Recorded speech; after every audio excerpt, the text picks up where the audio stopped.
এক মেয়ে আমাকে মোবাইল করে বলতে, হুজুর আমার স্বামীর চেহারা এত সুন্দর, আমার স্বামীকে নিয়ে যখন বাইরে যাই রাস্তার মেয়েরা খালি আমার স্বামীর দিকে তাকায় থাকে। হুজুর এমন কোনো দোয়া আছে যে দোয়া আমল করলে আমার স্বামীর দিকে কোনো মেয়ে মানুষ তাকাবে না?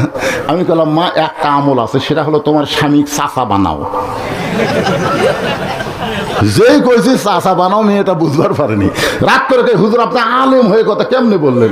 আমি কইলাম, পাগলি তো চাচা কবার কইনি, তো চাচা বানাবার কইছি, তুই যেভাবে হোক চাচা বানা।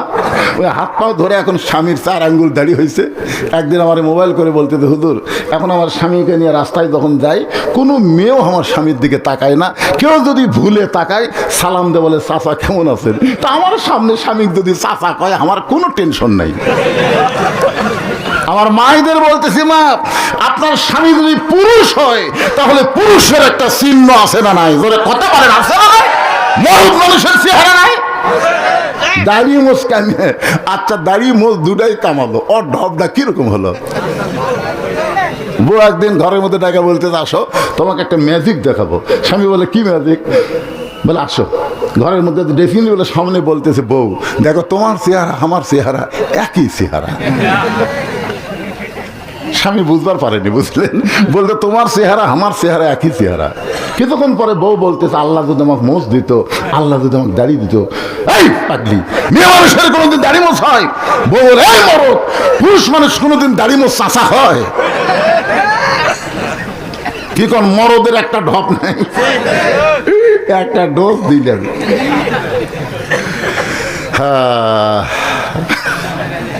কি কর, যারে তারে জাতীয় ইমাম বলা যাবে না ভাইজান।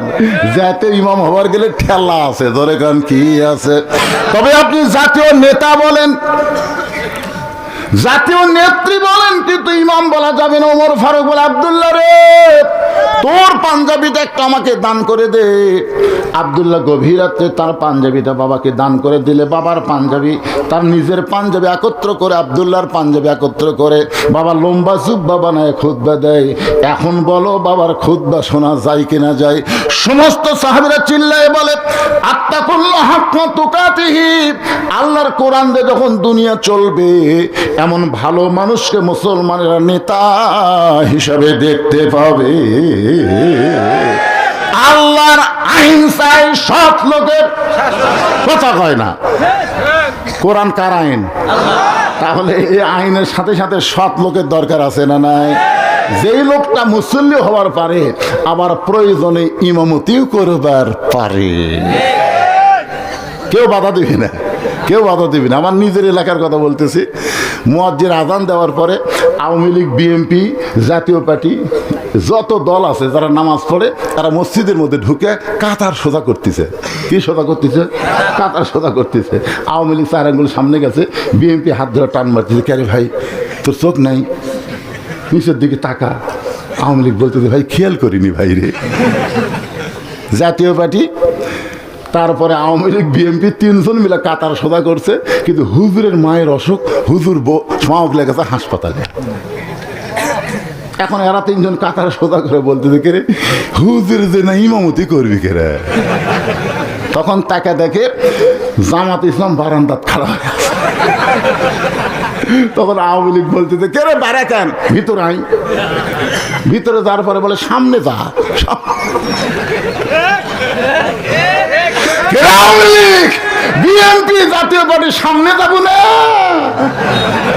আমরা কাতার সোজা করে পারবি, বড় তোর আকামত দিবার পারি ভাই, আমরা সামনে যাবার ক্ষমতা আমাকে নেই।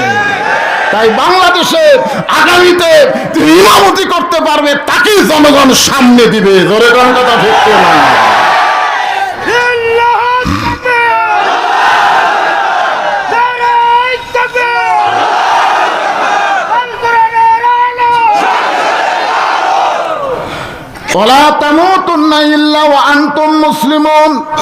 আয়াতের শেষ অংশে আল্লাহ বলেছেন, মুসলমান না হয়ে তোমরা কেউ মৃত্যুবরণ করো না। এখন আমরা সকলেই মুসলমান হয়ে মরবার যেরকম চাই কি চাই না। এখন মুসলমান হয়ে মরবার গেলে আমাদের করণীয় কি? কি করণীয়? আমার মায়েরা বসে আছে, ওরা চিন্তা করতেছে, হুজুর কি ওয়াজ ধরল রে, হামাকের কোনো ওয়াজ নাই। আগে হুজুরের কানত আমরা দিছি যে পুরুষের চাইতে হামরাই বেশি, তারপরে হুজুর কি ওয়াজ ধরলো। আসলে মা বোনদের ধৈর্য কিন্তু বেশিও আছে আবার কমও আছে। জোরেকার আছে না নাই? জোরেকার আছে না নাই? আমার মা বোনদের জন্য একটু 5 মিনিট ওয়াজ করে আমি আবার এই আয়াতের তাফসিরে আসতেছি। অসুবিধা আছে ভাইজান? কারণ আয়াতের যদি 16 আনা হয়, কয় আনা? 16 আনার মধ্যে 4 আনা হচ্ছে, এখনো 12 আনা বাকি আছে। শুনবেন না আপনারা? এখন মা বোনদের জন্য একটু টপিক দেই, মা বোনদের জন্য স্টিপ দেই, স্টিপ। গভীর রাত্রে আল্লাহ নবী ঘুম থেকে চেতন পাইছে। গভীর রাত্রে আল্লাহ নবী ঘুম থেকে চেতন পাইছে। চেতন পাওয়ার কারণ হলো খাদিজাতুল কুবরা আল্লাহ নবীর ডান হাতখানা বুকের মধ্যে নিয়ে ফোঁপায় ফোঁপায় কাঁদতেছে। আল্লাহ রাসূল বলে, খাদিজা আমি নবী ঘুমাই আর আপনি এভাবে কাঁদেন কেন? খাদিজা বলতে যে হুজুর আমার 64 বছর বয়স চলতেছে, আমার 64 বছর বয়স চলতেছে, যে কোনো সময় আমার মৃত্যু হবে। রাসূল বলতেছে আমার 49 বছর বয়স চলতেছে, আপনার চলতেছে 64, আমার চলতেছে 49, কে আগে মরবে এটা আমিও নবী বলতে পারি না। সুবহানাল্লাহ কন না কে? কে কখন মরবে এটা কে জানে? আরো জোরে, আল্লাযী খালাকাল মাউতা ওয়াল হায়াতা লিয়াবলুয়াকুম আইয়ুকুম আহসানু আমালা ওয়া হুয়াল আজিজুল গফুর। রাসূল বলে, খাদিজা তাহলে কি বলতে চান? খাদিজা বলে, রাসূলুল্লাহ যে কোনো সময় আমার মৃত্যু হবে, আমার ব্যাপারে কোনো খোঁজ খবরই নাই। আমার ব্যাপারে আপনার কাছে কি কোনো খোঁজ খবরই নাই, খুশির খবর নাই? আল্লাহ রাসূল বলে, খাদিজা এই দুনিয়াতে আমার সাহাবীদের মধ্যে 10 জনকে আল্লাহ তাআলা জান্নাতের সার্টিফিকেট দান করেছে। তবে একটা কথা আপনার শুনে নেন, রাসূলের প্রত্যেকটা সাহাবীরাই জান্নাতে যাবে, প্রত্যেকটা সাহাবীরাই জান্নাতে যাবে। রাদিয়াল্লাহু আনহুম ওয়া রাদু আন যালিকা লিমান খাশিয়া রাব্বা। আল্লাহ কোরআনে বলেছেন যাদের পিছনে রাদিয়াল্লাহু তাআলা ডিগ্রিটা আছে, আল্লাহ তাদের সবাইকে বিনা হিসাবে জান্নাত দিয়ে দিবে। তাহলে আল্লাহ নবীর প্রত্যেকটা সাহাবীরা কি? আরো জোরে জোরসে বলুন। কিন্তু 10 জনকে আল্লাহ জান্নাতের সার্টিফিকেট দিয়েছে। আল্লাহ নবী বলেন, খাদিজা পুরুষদের মধ্যে 10 জনকে আল্লাহ জান্নাতের সার্টিফিকেট দিয়েছে, আবার নারীদের মধ্যেও 10 জনকে আল্লাহ জান্নাতের সার্টিফিকেট দিয়েছে। খাদিজা বলতে যে হুজুর আমি তো এতদিন জানি খালি পুরুষের মধ্যে। আল্লাহ রাসূল বলে নারীদের মধ্যেও। পুরুষের মধ্যে 1 নম্বর হলো আবু বকর সিদ্দিক, নারীদের মধ্যে 1 নম্বর হলো খাদিজাতুল কুবরা। মায়েরা একটু ভালো করে শুনে নেন, পুরুষের মধ্যে 1 নম্বর কে? 2 নম্বর হযরত ওমর, 3 নম্বর হলো ওসমান গনি, 4 নম্বর হযরত আলী, 5 নম্বর আব্দুর রহমান ইবনে আওফ, 6 নম্বর হলো জুবাইর, 7 নম্বর হলো তালহা, 8 নম্বর সাদ ইবনে আবি ওয়াক্কাস, 9 নম্বর হলো আবু সাঈদ, আর 10 নম্বর হলো ওবাদা ইবনুল জাররাহ। এই 10 জনই হলেন আশারে মুবাশশারা। এখন নারীদের মধ্যে 1 নম্বরের নাম কি? আরো জোরে। আল্লাহ রাসূল বলেন, খাদিজা পুরুষের মধ্যে 2 নম্বর যদি ওমর হয়, 3 নম্বর যদি ওসমান হয়, তাহলে আমি স্বামী হিসাবে আপনার কাছে জানতে চাই নারীদের মধ্যে 2 নম্বর কে হলে ভালো হয়? খাদিজা বলতে, হুজুর আপনি আল্লাহর নবী। আল্লাহ রাসূল বললেন, আমি এখন স্বামী, আপনি আমার বউ, আপনার মুখে শুনবার চাই নারীদের মধ্যে 2 নম্বর কে হলে ভালো হয়? পুরুষের মধ্যে 2 নম্বর উমর হচ্ছে, 2 নম্বর কে হচ্ছে? নারীদের মধ্যে 2 নম্বর কে হলে ভালো হয়? খাদিজা বলতেছে, ইয়া রাসূলুল্লাহ আমার মুখে যদি শুনতে চান তাহলে নারীদের মধ্যে 2 নম্বর ফাতেমা হইলে ভালো হয়। কে হলে ভালো হয়? আল্লাহ রাসূল বলেন, খাদিজা আমার মাধ্যমে আল্লাহ আপনাকে 4টা মেয়ে দিছে। কয়টা মেয়ে? 4টা মেয়ে দিছে। একটা জয়নাব, একটা রোকেয়া, একটা কুলসুমা, সবচেয়ে ছোটটা হলো ফাতেমা। তো অন্য 3টা মেয়ের নাম না কয়ে আপনি ফাতেমার নাম 2 নম্বরে কেন বললেন? খাদিজা বলতে, হুজুর আপনি বাপ তো, আপনি বুঝবেন না। এখন কিন্তু নবী হিসাবে গল্প হচ্ছে না, গল্প হচ্ছে স্বামী স্ত্রী হিসাবে। জোরে কান কি হিসাবে? কারণ আপনারা বলেন তো, আমাদের নবী কি শুধুই নবী ছিলেন? আমাদের নবী হলেন পৃথিবীর শ্রেষ্ঠ স্বামী, পৃথিবীর শ্রেষ্ঠ বাবা, পৃথিবীর শ্রেষ্ঠ নানা, পৃথিবীর শ্রেষ্ঠ সেনাপতি, পৃথিবীর শ্রেষ্ঠ রাষ্ট্রপতি। জোরে কান কথা ঠিক কিনা? মানে যেই দিকে যাবেন সেই দিকে আমাদের নবী আছে না নাই? কিন্তু এই জন্যই তো এই নবীকেই নেতা হিসাবে গ্রহণ করা লাগবে, বলে পাংশা করুক চলবি না। ওরা সামান্য একটা এমপি হয়ে সব টাকা মেরে বিদেশে পাঠায়। জোরে কোন কথা ঠিক কিনা? চিন্তা করে দেখেন, স্বামী হিসাবে আমাদের নবী কয় নম্বর? কোরআনের একটা আয়াত আল্লাহ নাজিল করেছেন নবীর শানে, নবী এবং নবীর বিবির শানে। যাচ্ছেন ভাই? না, আমি এইভাবে চলাই,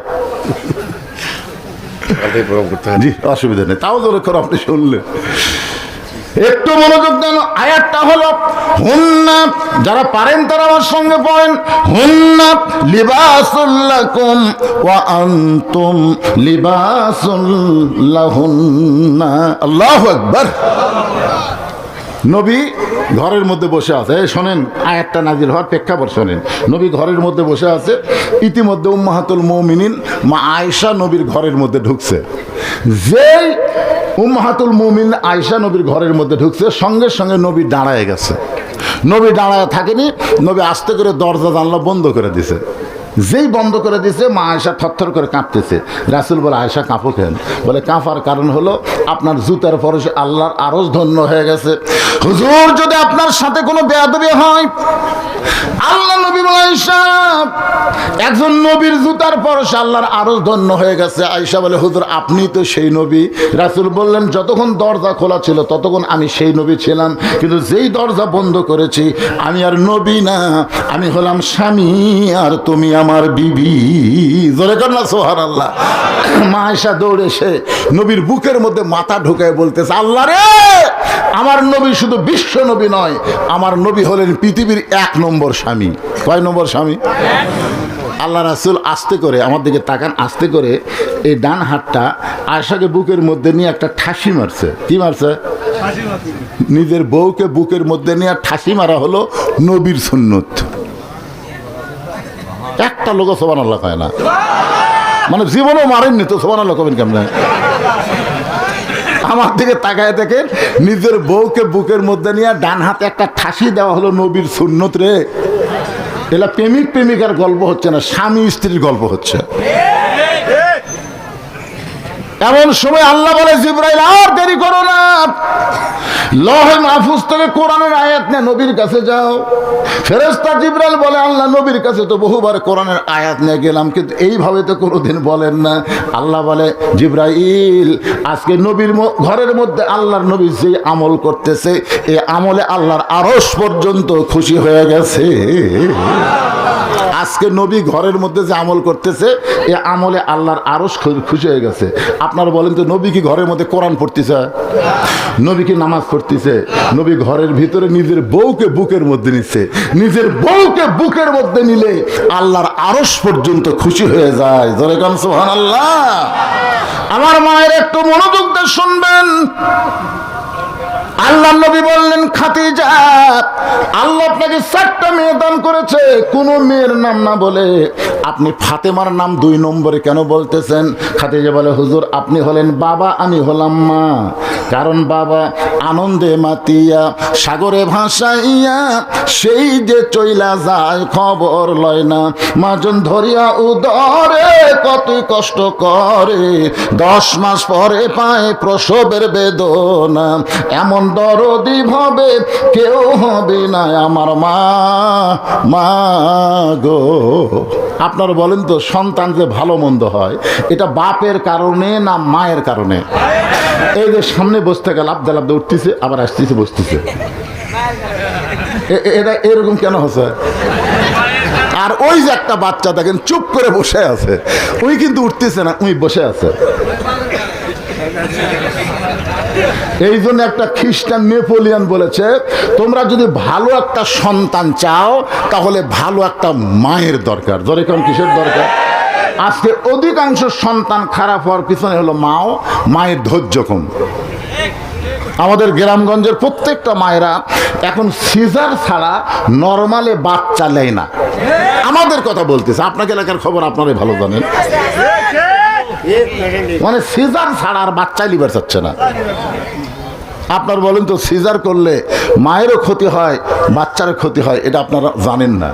আজকে ছেলেরা এরকম ছোট বাচ্চারা অস্থির হওয়ার পিছনে কারণ হলো ওই যে মা সিজার করছে, ডাক্তার পেট কেটে দেখে বাচ্চার ঘুমই ভাঙেনি। টাকার লোভে পেট কাটলো রে, এত ঘুমই ভাঙলো না। এই 2 দিন পরে নর্মালি হতো। কি হতো? নর্মালি হতো, কিন্তু ঘুম ভাঙেনি। এখন ডাক্তার পেটের মধ্যে বাড়ি করে এরকম একটা ঘুরানি দেয়। ঘুরানি দিলে বাচ্চা কিন্তু ঘুমন্ত বাচ্চা, সে এত কান্না শুরু করে।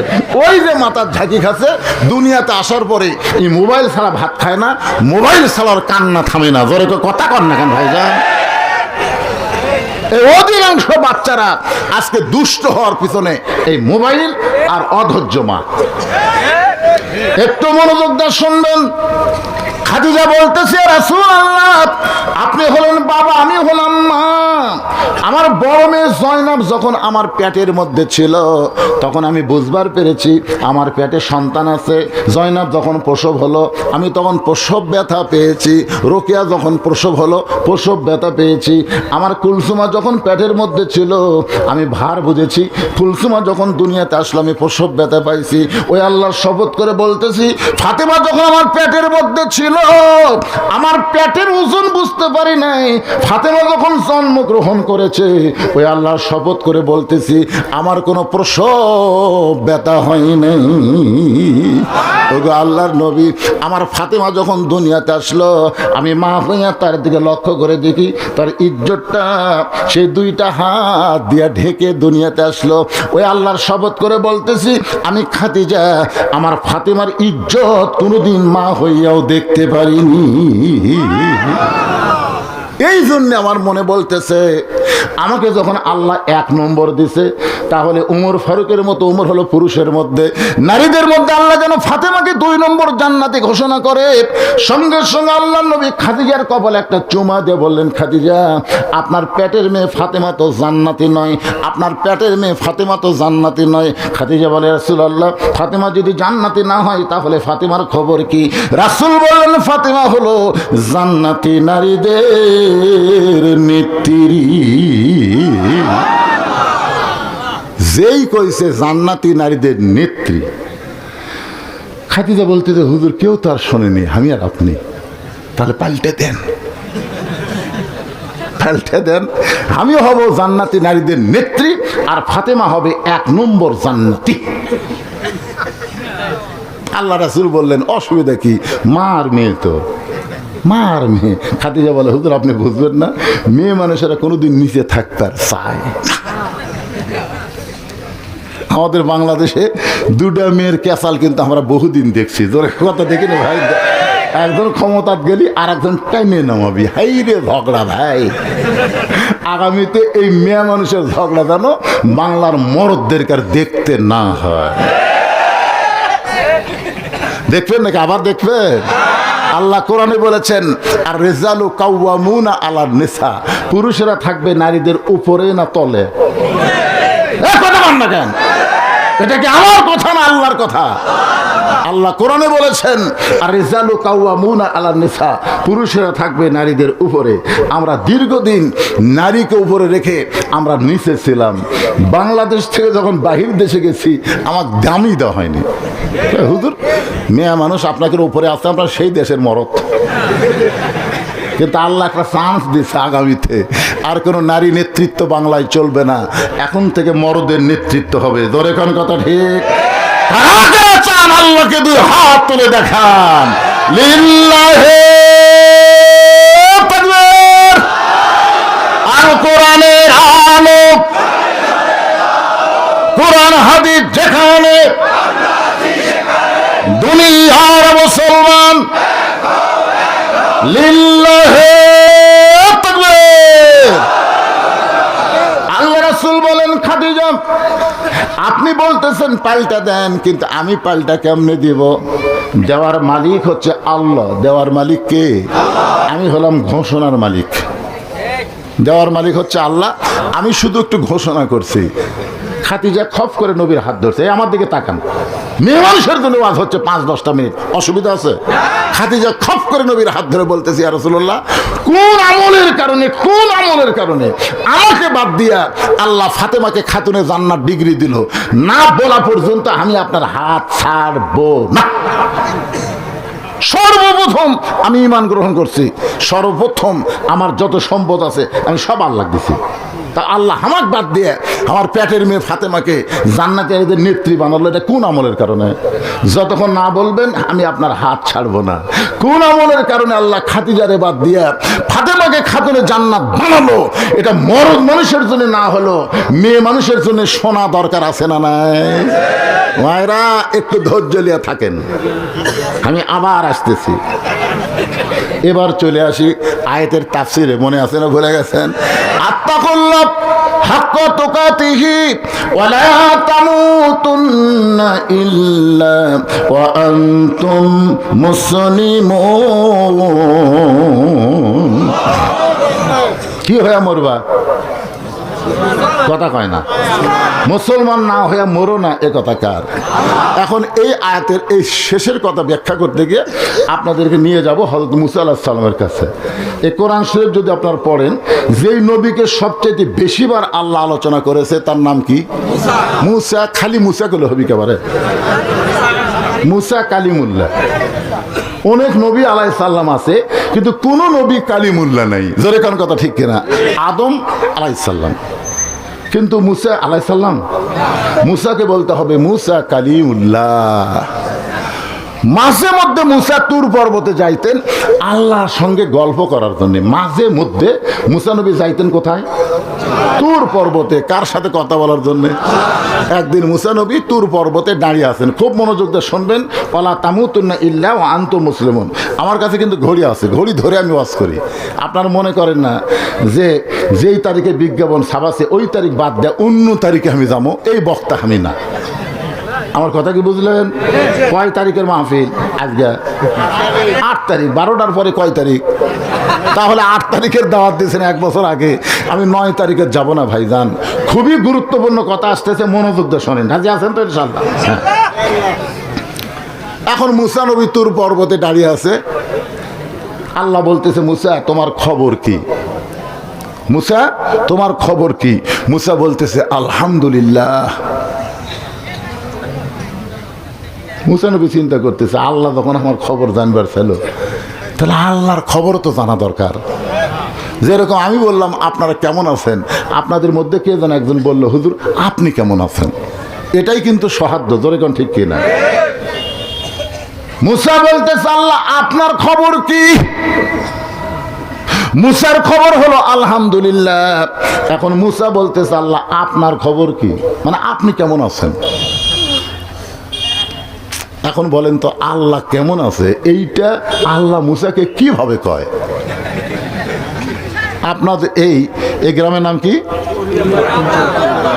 আচ্ছা, যেটা আপনারা সবসময় ডাকেন, অত কঠিন নাম কর না তো পারে, কুড়িগ্রাম পাড়া। এইটা কোন তো কুড়িগ্রাম ছাড়ে আসে এটা কুড়িগ্রাম পাড়া বানাবো। আরে থাক, কুড়িগ্রাম পাড়াই কোন? আপনাদের কুড়িগ্রাম পাড়ায় আল্লাহর কতটুকু আপনারা বিশ্বাস করেন? হ্যাঁ না, কতটুকু? 100%। আপনাদের মধ্যে একজন বলতে, হুজুর ওই যে দেখতেছেন না জমি, ওটা আমারই হুজুর। আর সাইডে যে পুকুর, এটাও আমার। আর পিছনে যা দেখতেছেন এগুলো সবই আমার হুজুর। ওই সামনের দিকে আমার ভাইয়ের, পিছন দিকে আমার বাপ চাচার। এই এলাকার মধ্যে পাওয়া দেওয়ার জায়গা কারু নেই। তো সবই যদি তোমাকে হয় আল্লাহর, তখন বলতে যে আল্লাহটা দেখবার গেলে 2 মিনিট হাঁটা লাগবে হুজুর। আল্লাহটা দেখবার গেলে 2 মিনিট হাঁটা লাগবে। 2 মিনিট হাঁটার পরে মসজিদের সামনে যা বলতে যে হুজুর এখানেও আল্লাহর কিছু ছিল না, আমার চাচা 10 শতক আল্লাহ দান করছে, আর আমরা টাকা পয়সা দিয়ে আল্লাহ ঘর বানিয়ে দিচ্ছি। তখন ফেরেশতারা বলতেছে আল্লাহ এই দেশের নাম কি? যেই দেশে তোমার কোনো জায়গা নাই, আর চাচা দান করলে তোমার জায়গা হয়, আর ওরা টাকা দিয়ে তোমার ঘর বানিয়ে দেয়, এই দেশের নাম কি? আল্লাহ বলতেছে ওই দেশের নামই হলো বাংলাদেশ। ওই দেশে আমি আল্লাহর চাইতে গরিব কেউ নাই রে। এখন বলেন তো বাংলাদেশের পরিবেশ অনুযায়ী আল্লাহ কেমন আছে? কথা কন না কেন? ভালো আছে? কারণ চাষা দান করলে জায়গা হয়, আর ওরা টাকা পয়সা দিয়ে আল্লাহ ঘর বানা দেয়। মুসা বলতেছে, আল্লাহ আপনার খবর কি, আপনি কেমন আছেন?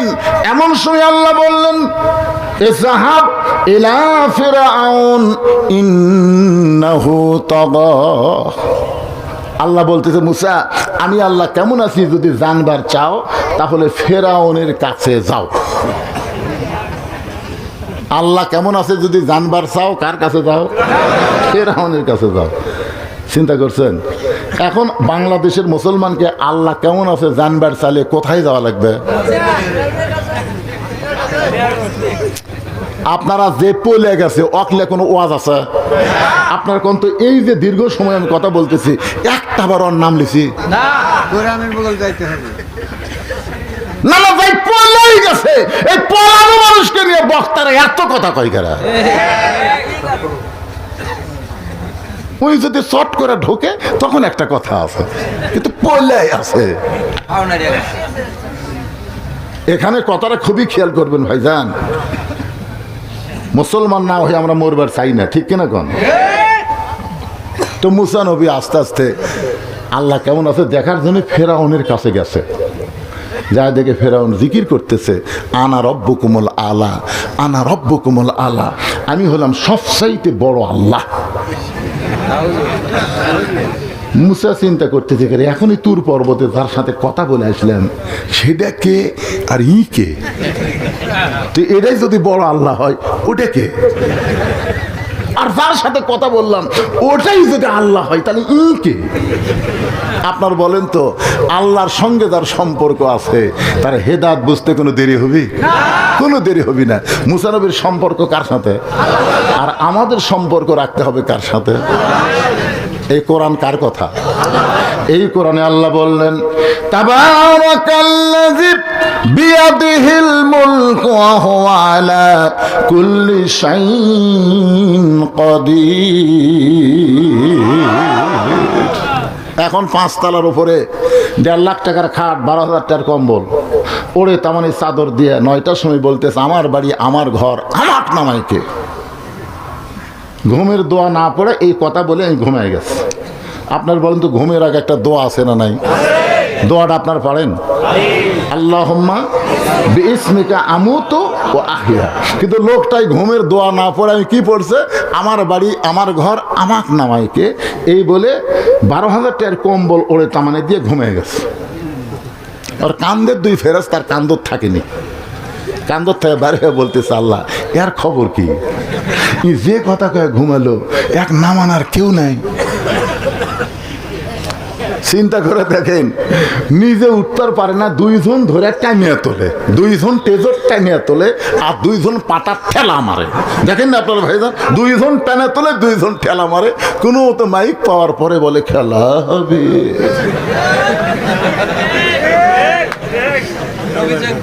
একটু খেয়াল করে শুনবেন, রাত 9টার সময় উড়ে তোমার চাদর দিয়ে ঘুমিয়ে বলতেছে, আমার বাড়ি আমার ঘর আমার নামাইকে। 2 কান্দের ফেরেশতা বলে, আল্লাহ একটি নামানোর কেউ নেই। রাত 3টার সময় একটা ভূমিকম্প। এই গল্প দিতে কয়টার সময়? 9টার সময়। আর ভূমিকম্প কয়টায়? 3টার সময়। বিল্ডিং খালি সামান্য 5 সেকেন্ডের একটু লড়ানো দিয়েছে, ওই এত ফোর্সে নামছে যে কম্বলের মধ্যে লঙ্গি খোলা আছে ঘুমের ঠেলায়, ওটা পড়ারও টাইম নেই। ওই 2 ফেরেশতা এখন কান্দের কাছে বলতেছে, আল্লাহ নামাইলা নামাইলা, তাই বলে ন্যাংটা করে নামাইলা। আল্লাহ বলে, আমার ক্ষমতা, আমার দেওয়া ক্ষমতা পাইয়া যারা 41 সালের আগে নামবার চাই না, আমি আল্লাহ 24 সালে তাদেরকে ন্যাংটা করে নামাবার পারি। জোরে কোন কথা ঠিক কি না? কি মনে করতেছেন ক্ষমতা কার হাতে? মুসা নবী চিন্তায় পড়ে গেলেন। কিছুক্ষণ আগে তুর পর্বতে যার সঙ্গে কথা বললাম তিনি যদি আমার আল্লাহ হয়, তাহলে সিয়ারত বসে থাকে ই যে বলতেছে আনা রব্বুকুমুল আলা, ই তো সত্য নয়।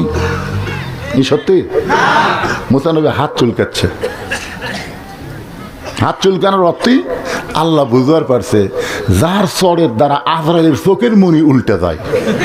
আপনার কি মনে করতেছেন মুসা নবীর হাতত পাওয়ার আছে না নাই? আজরাইল এসে খালি বলতেছে, ওগো আল্লাহ নবী মুসা, আমি আজরাইল আপনার জান কবজ করবার চাই। মুসা নবী বলতে চাই, আজরাইল কয় কে রে, জান কবজ করবার সালাম আর আমাকে ডাকতিছে। আজরাইল যখন আসতেছে ওই সুযোগে মুসা নবী আল্লাহর দিকে মোতাবেজ হয়ে বলতেছে, আল্লাহ তোমার যদি আমি নবী হই তাহলে আমাকে সালাম না দিয়ে জান কবজ করবার চাই। আপনি বলেন তো আল্লাহ, এটা কি আজরাইলের বেয়াদবি না? তা আল্লাহ বলতেছে আসলেই বেয়াদবি করছে, আমি একটু শিক্ষা দিবার চাই। মরা তো লাগবেই, কিন্তু মরার আগে ওকে একটু সাইজ করবার চাই, ওই জানে এই বেয়াদবি আর না করে। তো আল্লাহ বলতেছে, মুসা তুমি আজরাইলের দিকে একবার তাকায় দেখো, আজরাইল কত বড় আর তুমি কত ছোট, তুমি আজরাইলে কি করবা? মুসা বলতে, তুমি কি মনে করছো আমি একলাই? তা আল্লাহ বলতে, তোমার সাথে কে থাকবি? মুসা বলতে, আমার সাথে বিসমিল্লাহ থাকবি। শহীদ প্রেসিডেন্ট জিয়াউর রহমান এত সম্মানী হওয়ার কারণ হলো ধর্ম নিরপেক্ষতাকে ভাঙ্গা দিয়ে বিসমিল্লাহ দিয়ে বাংলার সংবিধান চালু করেছে। জোরে কোন কথা ঠিক না? এত সম্মান ওনাকে আল্লাহ কেন দিচ্ছে? শহীদ প্রেসিডেন্ট জিয়াউর রহমান যখন দুনিয়া থেকে বিদায় নিল, তখন মোস্তাফিয়া মাদ্রাসা, বগুড়ার সবচাইতে বড় সরকারি মাদ্রাসা হলো মোস্তাফিয়া ডবল টাইটেল মাদ্রাসা। ওই মাদ্রাসার যিনি প্রিন্সিপাল ছিলেন ওনার নাম হলো আল্লামা নজিবুল্লাহ। আমরা ওনার ছাত্র। ওনাকে জিজ্ঞাসা করলাম, হুজুর শহীদ প্রেসিডেন্ট সম্পর্কে আপনার ধারণা কি? উনি তখন চোখের পানি বের করে বললেন, শহীদ প্রেসিডেন্ট হলেন হযরত ওমর ফারুকের সিমটম। ধরে কান সুবহানাল্লাহ। যে বাংলাদেশ থেকে বিদায় নেওয়ার পরে তার সুন্দর কোনো সুটকেস বিটকেস পাওয়া যায় নাই, একটা চামোটা ভাঙ্গা বিটকেস পাওয়া গেল। সেই বিটকেস খুলে দেখা গেল ওই বিটকেসের মধ্যে আল্লাহর কোরআন আর না যায় না মা। জোরে কান সুবহানাল্লাহ। তার বাংলাদেশের কোনো অ্যাকাউন্টে একটা টাকাও পাওয়া গেল না। সেই শহীদ প্রেসিডেন্ট জিয়াউর রহমান ধর্ম নিরপেক্ষতা বাদ দিয়া বিসমিল্লাহ বলে আল্লাহর সংবিধান চালু করেছে। বাংলার সংবিধানে আল্লাহকে সর্ববিষয়ের ক্ষমতার মালিক বানায়া তিনি বিসমিল্লাহ দিয়ে শুরু করলেন। আপনারা বলেন বিসমিল্লাহ কোন মানুষ একা না, ওর সঙ্গে আমার আল্লাহ থাকে। জোরে কোন কথা ঠিক কিনা? মুসা বলতেছে, আল্লাহ যখন আজরাইল আমার কাছে আসবে আমি বিসমিল্লাহ করে একটা চড় মারবো, যদি লাগে তাহলে বুঝলে তুমি আমার সঙ্গে আছো, আর যদি না লাগে তাহলে বুঝবো বিসমিল্লাহর বরকত নাই। এই বলে আজরাইল যেই মাত্র মুসা নবীর কাছে এমন সময় বিসমিল্লাহ বলে একটা চড় মারছে, মুসার হাতের সাথে আল্লাহর কুদরতে হাত দিয়া আজরাইলের বাম চোখের মনি উল্টে গেছে। এখন আপনারা বলেন তো মুসা নবীর রাগ বেশি না কম? কি চুলকাচ্ছে? আল্লাহ বলতেছে, মুসা ফেরাউনের অবস্থা দেখে তোর যে গরম হয়েছিস রে মুসা, আমি তোকে ফেরাউনের কাছে পাঠাইছি মারামারি করার জন্য না। উদউ ইলা সাবিলি রাব্বিকা বিল হিকমা, আমার দাওয়াত দিতে হবে হিকমতের সাথে। ধরে বলেন কিসের সাথে? এখন মুসা বলতেছে, কে রে ফেরাউন, তুই যে সিয়ারত বসে আল্লাহর দাবি করতেছিস, তুই কি খাস? কারণ আমার সাথে যে আল্লাহর যোগাযোগ, সে আল্লাহ খায় না, সবাইকে খাওয়ায়। তুই যে আনা রব্বকুমুল আলা বলতেছিস, তুই কি খাস? তখন ফেরাউন কিছু বলার আগে ফেরাউনের প্রধানমন্ত্রী হামান বলতেছে, আমার আল্লাহ খায়। ফেরাউন কিন্তু আগে নষ্ট হয়নি, ফেরাউনকে নষ্ট করেছে ওবায়দুল কাদেরের মতন হামান মন্ত্রী। জোরে কোন কথা কর না কেন ভাইজান? কথা বুঝতে পারেননি? ফেরাউন বলতেছে তুই কি খাস, তখন ওর পাশে প্রধানমন্ত্রী হামান বলতেছে আমার আল্লাহ খায়। মুসা বলতেছে যে আল্লাহ খায় সে আল্লাহর বিপদ আছে, আর যে আল্লাহ খাওয়ায় সে আল্লাহ হচ্ছে রহমত। জোরে কোন সুবহানাল্লাহ। ওমা মিন দাব্বাতিন ফিল আরদি ইল্লা আলাল্লাহি রিজকুহা। আল্লাহু আকবার। এখন বলেন তো, খাওয়ার মধ্যে যদি একটু দোষ হয় বিপদ আছে না নাই? নিজের বাড়িতে 1 কেজি গোস্ত 5 কেজি আলু, সেই তরকারি আলু দিয়ে ভাত খায় আর বলে আলু এত স্বাদ রে, বউ 2 টুকরা গোস্ত দিলে, এই ফগুনের বেটি গোস্তের দাম জানিস, 1 টুকরা দে। 1 টুকরা দিয়ে 3 থালি ভাত খাচ্ছে আলু দিয়ে। ওই লোকটাই পরের দিন পরের বাড়ির দাওয়াতে গেছে, 5 কেজি গোস্ত 1 কেজি আলু। 5 কেজি গোস্ত আলু কয় কেজি? ওকে যখন খাবার দিছে ভুল করে একটা আলু আছে, ওই আস্তে করে আলু তুলে বোন প্লেটে থসে। এক গাছ ভাত খাই, 2 টুকরা গোস্ত খাই, মনে করছে যে ফ্রি খাওয়া তো খাইয়ালি, এমন খাওয়া খাচ্ছে ভাইজান। ওর হজম শক্তি হচ্ছে 250 গ্রাম, ওই ঢুকেছে 500 গ্রাম। ওর ভিতরে যে কল কবজা আছে কয় গ্রাম হজম করবি? 250 গ্রাম, কিন্তু ঢুকেছে কত? 500 গ্রাম। ভিতরে কল কবজা বলতেছে আল্লাহ আমরা করবো কি? আল্লাহ কয় হরতাল কর। এখন হজম শক্তি হরতাল করছে, ওর এই ভিতরের গোস্ত পচনই শুরু হয়ে গেছে।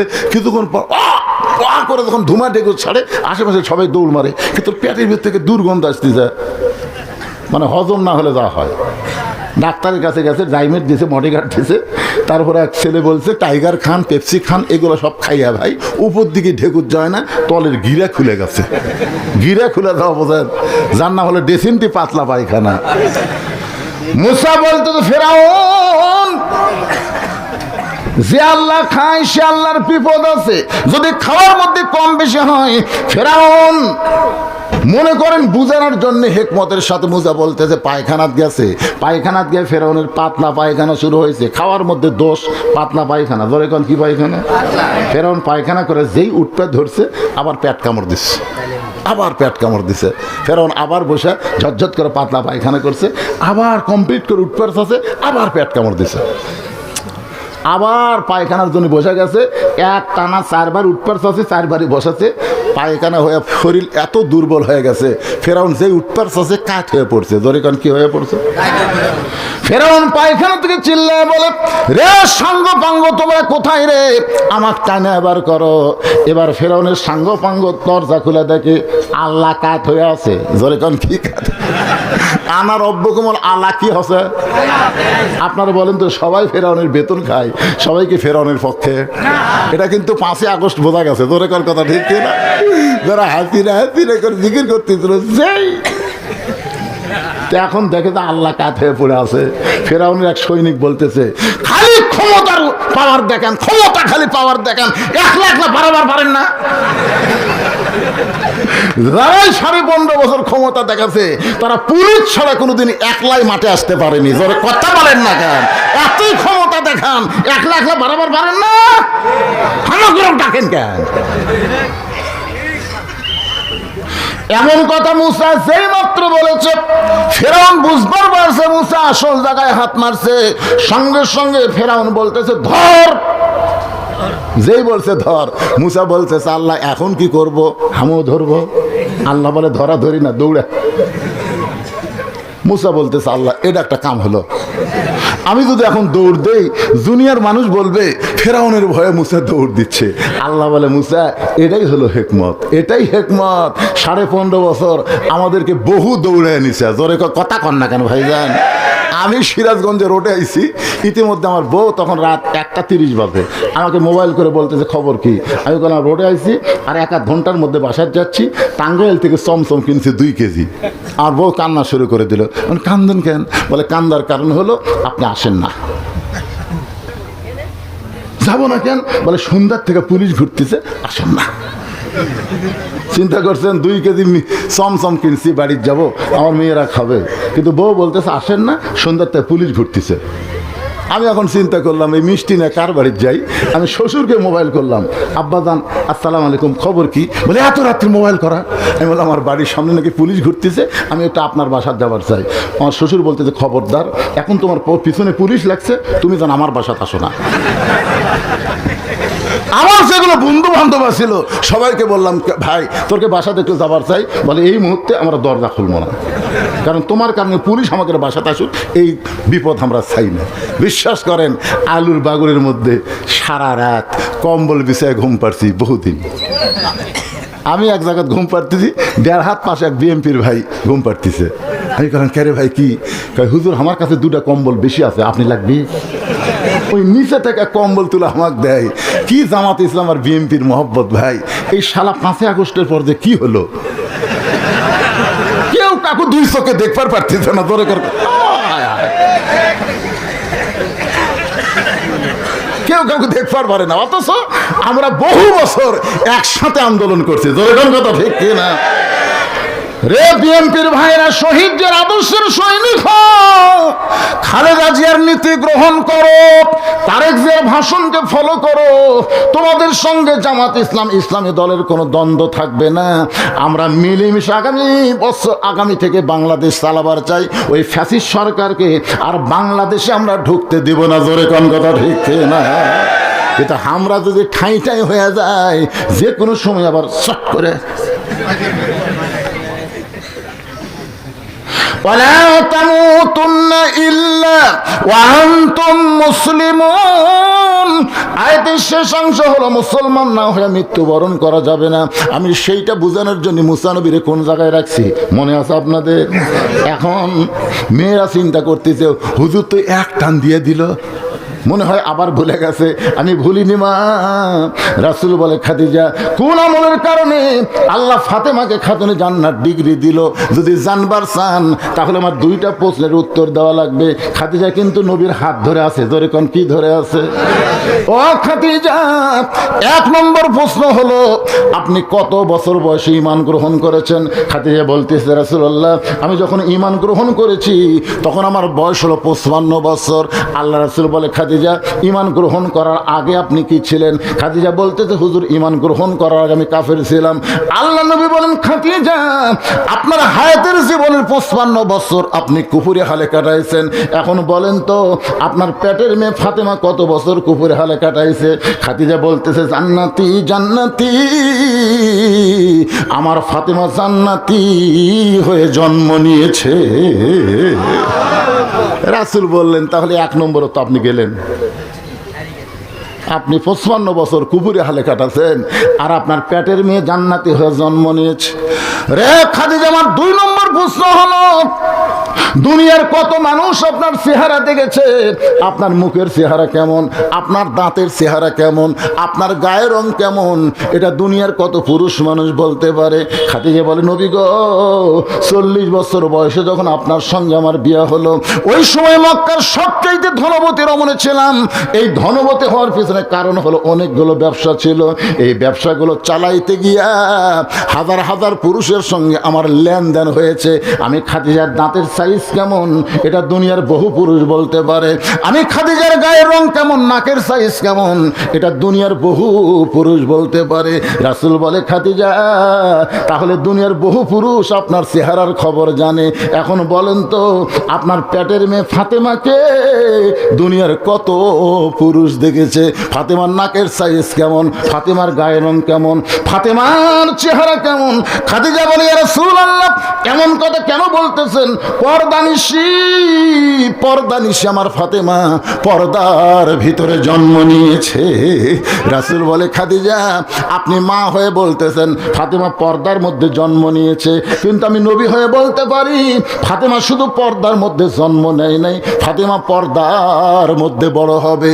ফাতেমা শুধু পর্দার মধ্যে বড় হবে না, ফাতেমা পর্দার মধ্যে মৃত্যুবরণ করবে। গভীর রাত্রে হযরত আলী ফাতেমার দেহখানা জান্নাতুল বাকির পূর্ব কোণায় নিয়ে যাবে। যখন কবর দিবে, মাটি দেওয়ার পরে বলবে, আল্লাহ আমার বিবি ফাতেমাকে তুমি কবুল করে নাও। এই দোয়া করা শেষ করে দেখতে পাবে সামনে কয়েকটা পুরাতন কবর দেখা যায়, সামনে কয়েকটা পুরাতন কবর দেখা যায়। এইমাত্র ফাতেমাকে কবর দিলাম, সেই নতুন কবর গেল কোন জায়গায়? হযরত আলী জান্নাতুল বাকি দৌড়ায় আর বলে, ফাতেমার কবর, ফাতেমার কবর। কে যেন ডাকতে বলে, আলী রে তুই যতই দৌড়া আর ফাতেমার কবর পাবি না। আমি আল্লাহ জোহরা ডিগ্রি দিয়া ফাতেমার কবরটাকে কিয়ামত পর্যন্ত পর্দা করে দিয়েছি। রাসূল বলে, খাদিজা এই 2টা কারণে আল্লাহ তাআলা তোমাকে বাদ দিয়া তোমার পেটের মেয়ে ফাতেমাকে খাতুনে জান্নাত ডিগ্রি দিয়েছে। আপনারা বলেন তো আমার মা বোনদের জন্য আশা কি ব্যথা হচ্ছে? মাশাআল্লাহ দিয়ে দিছি। ওরা আগামীকাল বলবে না রে হুজুর সব দিকে খেয়াল করে ওয়াজ করে রে। মা শোনেন, মা অকরনা ফি বুয়ুতিকুন্না ওয়ালা তাবাররুজনা তাবাররুজাল জাহিলিয়াতিল উলা। নামাজ যদি আপনাদের একটু কম হয়, রোজা যদি কম হয়, স্বামীর খেদমত যদি ঠিক মতো করবার নাও পারেন, আপনার পর্দার ভিতরে থাকেন, শুধু পর্দার মধ্যে থাকার কারণে আল্লাহ ফাতেমার সঙ্গে আপনাদেরকে জান্নাত দিয়ে দিবে। নারীদের সবই আছে, এই পর্দা খুব একটা নেই। পর্দাতে নেই তা না, আমার এলাকার বুড়ি মানুষ যখন রাস্তা দিয়ে যায় ওর গাওয়াত বোরকা আছে, বুড়ির গাওয়াত বোরকা আছে, কিন্তু বুড়ির নাতনির গাওয়াত বোরকা নেই। সবাই জিজ্ঞাসা করে দাদি বোরকা পড়ছেন, কই মরা লাগবি ভাই, মরা লাগবি ভাই। একটা বুড়া মানুষও বুড়ির দিকে তাকায় না, ওই বোরকা পড়ছে। আমাদের এলাকার কথা বলতেছি, মেয়ে মানুষ মারা গেলে 5 কাপড় দেয়, আপনার এলাকায় করে দেয় খালি 5 কাপড় দেয়, লাশটাও কিন্তু চাদর দিয়ে ঢাকে, ঢাকে না, খাটনিতে লাশ করবার ঢাকে না। ফেরেশতারা বলতেছে, আল্লাহ যে মেয়ে জীবিত থাকা অবস্থায় 20 গ্রাম পাড়ায় কত ঘোরা ঘুরিছে, গ্রামের সবাই চেনে, আর সেই মেয়ে মরে গেলে 5 কাপড় আবার খাটনি চাদর দিয়ে ঢাকলো, কারণ কি? আল্লাহ বলতেছে দেশের নাম বাংলাদেশ রে, ওই দেশের নারীরা বাঁচলে পর্দা না করলেও মরার পরে করে রে, মরার পরে করে। তো মরার পরে পর্দা করে কোনো কাম হবে?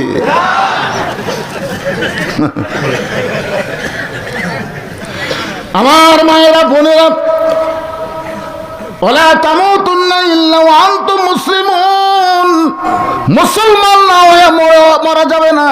মেয়েরা মুসলমান হয়ে মরতে গেলে মরার পরে যেমন পর্দা করে, জীবিত অবস্থায় তাদেরকে তেমন পর্দা করা লাগবে। ধরে কোন ঠিক কিনা?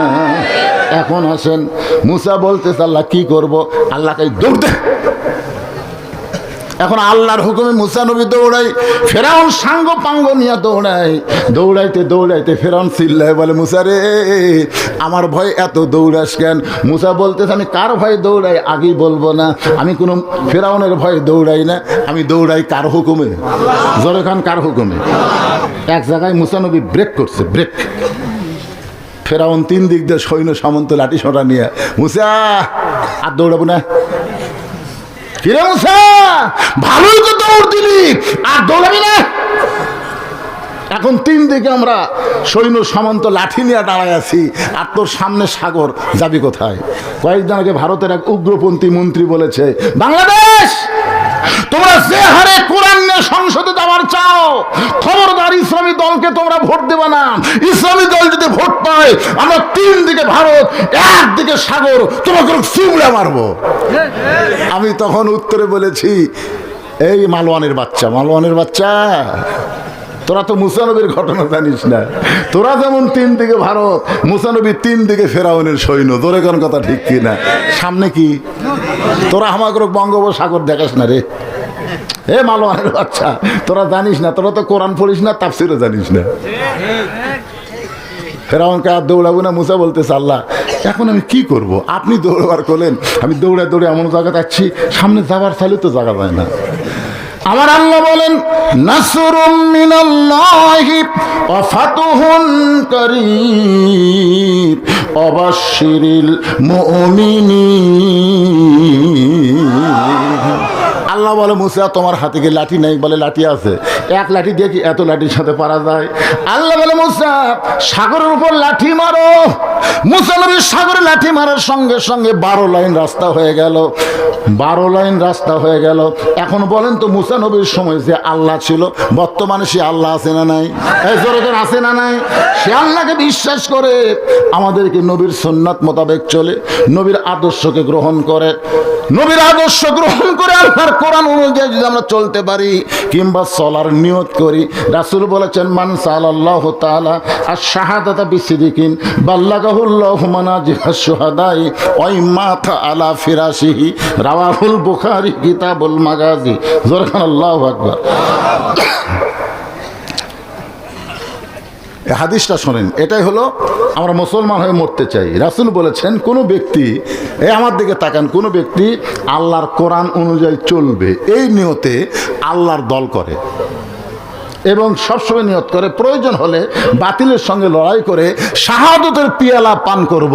আর শাহাদাতা বিসিদকিন, অন্তর থেকে নিয়ত করে প্রয়োজন হলে বাতিলের বিরুদ্ধে লড়াই করে এই কোরআনের জন্য শহীদ হব। আল্লাহ রাসূল বলেছেন, ওই মাতা আলা ফিরাশিহি, সে যদি নিজের বিছনায়ও মারা যায়, বাল্লাগাহুল্লাহু মানাজিলা শুহাদা, কঠিন হাসরের ময়দানে আল্লাহ তাআলা তাকে শহীদদের কাতারে দাঁড় করায় দিবে। আজকে আমরা নিয়ত করি আল্লাহর কোরআন শুধু শুনবো না, বাস্তবে আল্লাহর কোরআন অনুযায়ী চলতে পারি। এই নিয়ত করলে ইনশাআল্লাহ আমাদের মৃত্যু হবে ইসলামের উপরে মুসলমান হয়ে। আল্লাহ আমাদের সকলের জন্য কবুল করুক। যতই ওয়াজ শোনেন ফজরের নামাজ কিন্তু জামাতে আদায় করা লাগবে। রাজি আছেন? ইনশাল্লাহ। আল্লাহ কবুল করুক। ভাইজান, আজকের মাহফিলের সম্মানিত সভাপতি সাহেব, আপনার তো কোনো বক্তব্য নেই, কোনো বক্তব্য দিবেন? তাহলে সকলে ইস্তেগফার পড়ো, আস্তাগফিরুল্লাহ। কয়টা কথা খবর চালে? মাশাআল্লাহ।